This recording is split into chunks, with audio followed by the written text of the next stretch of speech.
All right, welcome back to the Dragon's Cave. Thanks for watching.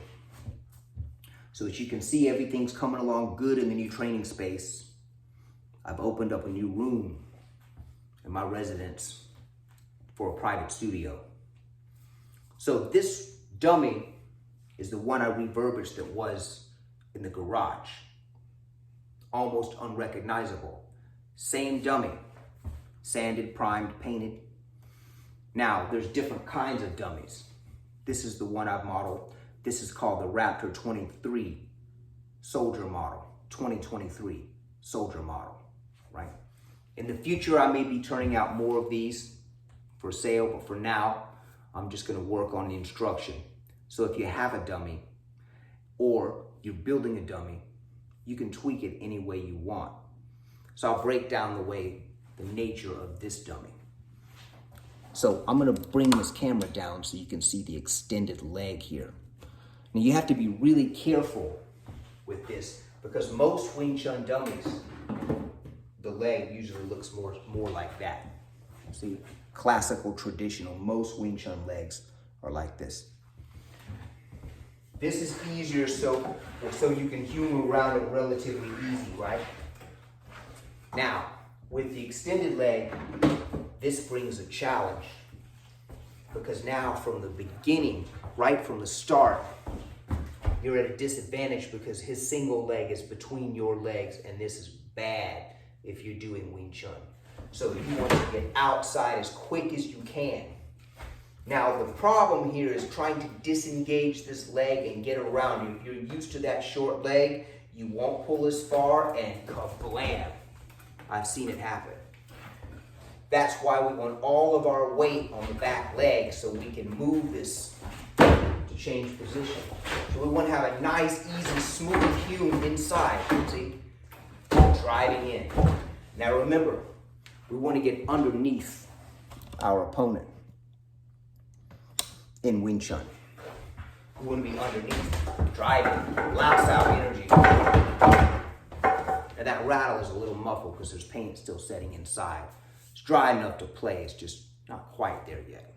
That rattle will come back in a couple of days. So, the next thing we see is the extended middle arm, which prevents this stance. Now this stance is no good for the back and the spine, and if you take a full force blow to the chin while you're in this, it could really do damage to your back, in addition to your head turning into hamburger meat. So we want to protect our body, and this middle arm will not allow this stance because it digs right in and you feel it. So we want to be seated with the back more straight so we can execute our power forward and out. We do techniques, right? Now the middle two arms are a little shorter. These are about 1 foot long. This is about 14 inches. And then at the top, we have a bag for conditioning. Okay, it's got 1,000 iron pellets in it, and it's put together with tape, obviously the same color, it's kind of camouflage. All right, and then at the top, we have the medicine ball for the practice of our paw swipes. Now it's tough material, so you're working how to grind, work that claw. So any style, the wooden dummy is friendly.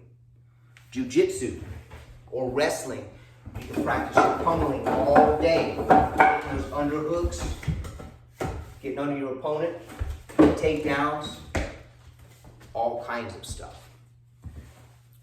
So you can tweak it any way you want once you make it.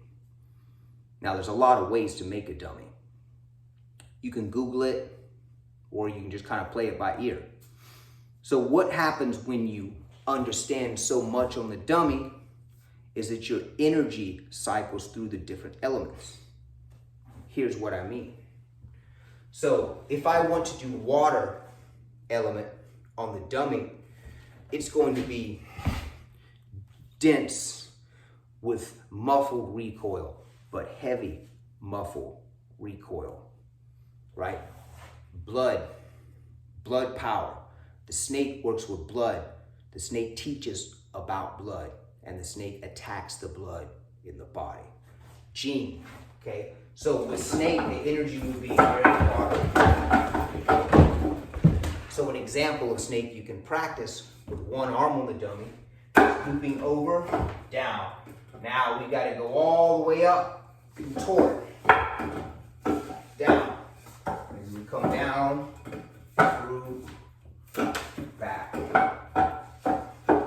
The other side, this is even harder because now I gotta come down. There we go.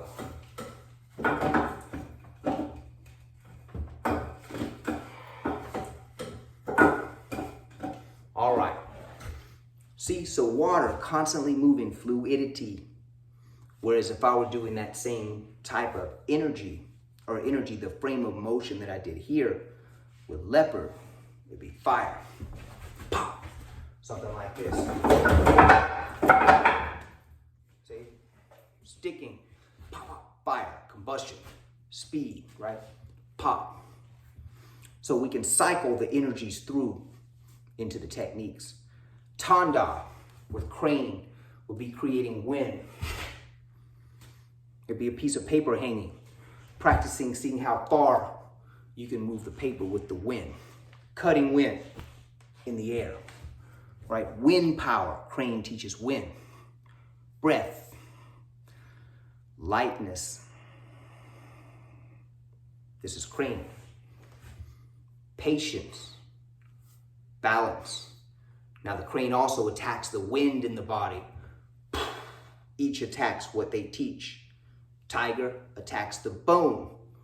It teaches the bone. You follow me? All right. So if you found this video on the basic properties of the Mukjong helpful, click the like button. Even better, subscribe. You can tweak your Jong any way you want. Okay? So we will see you next time. Seafood Less Clements out.